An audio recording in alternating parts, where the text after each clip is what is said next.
Sir ये brain stroke क्या होता है? सर ब्रेन स्ट्रोक जो है, ब्रेन स्ट्रोक का मतलब ही लकवा, ठीक है ना। It can be haemorrhagic stroke, it can be ischaemic stroke. अब इसको समझने की जरूरत है कि आम आदमी की भाषा में तो स्ट्रोक लकवा है, ठीक है। अब लकवे के कारण या तो ब्रेन हेमरेज हो गया है, नस फट गई है, या फिर नस का जो दौरा है वही ब्लॉक हो गया है, ठीक है। तो दोनों ही कंडीशन में स्ट्रोक कहलाता है वो, और उसका डायग्नोसिस भी सीटी स्कैन पे बनता है।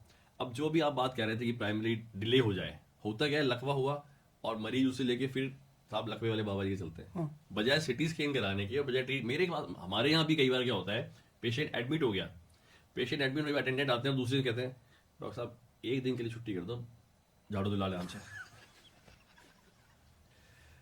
तो ये ऐसी सिचुएशन है हमारे यहाँ पे, ऐसा मिथ है जिसे हम भी चैलेंज नहीं कर सकते, क्योंकि ये मतलब परिपाटी चली आ रही है। तो वो झाड़ा दिलाने के चक्कर में जो है वो घर ले जाएंगे उसे, ना उसे ट्रीटमेंट देंगे, कई बार रीब्लीड कर जाता है, कई बार ब्लड प्रेशर इतना हाई होता है कि वो मरीज रिवर्सिबल कंडीशन, फिर वो आते हैं तो पूरा लकवा फुल फ्लेजेड लकवा हो चुका होता है, और वो फिर हमारे भी कंट्रोल से बाहर है।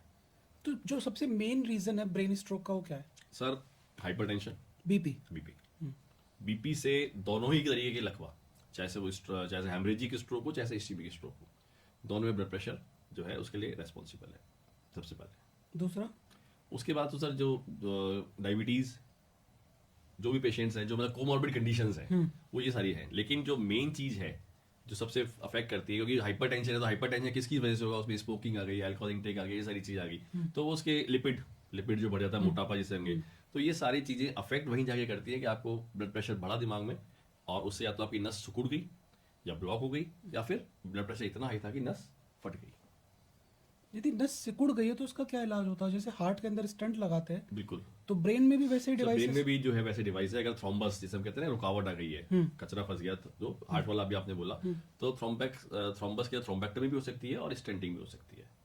बट ये इसका विंडो पीरियड होता है, अर्ली डायग्नोसिस। आप 4 से 8 घंटे के अंदर अगर आपने डायग्नोस कर लिया है कि पेशेंट को लकवा आ गया है, आपने एमआरआई करा के देखा, आपको अर्ली साइंस दिख गए हैं, या पेशेंट के सिम्टम्स दिख गए कि साहब बोली में तुतलाहट है, उसका चेहरा चपटा हो रहा है, हाथ पांव में वीकनेस है, अब इमीडिएटली उसको अगर थ्रोम्बोलाइसिस करेंगे तो उसको फायदा होता है, डेफिनेटली होता है। लेकिन that is for 4 to 8 hours of the ictus, जो उसको लकवा आया है उसके 4 से 8 घंटे के अंदर अंदर हमने डायग्नोस कर दिया है। तो अगर उसके क्रॉस हम कर चुके हैं तो फिर वो यूजफुल इतना नहीं होता।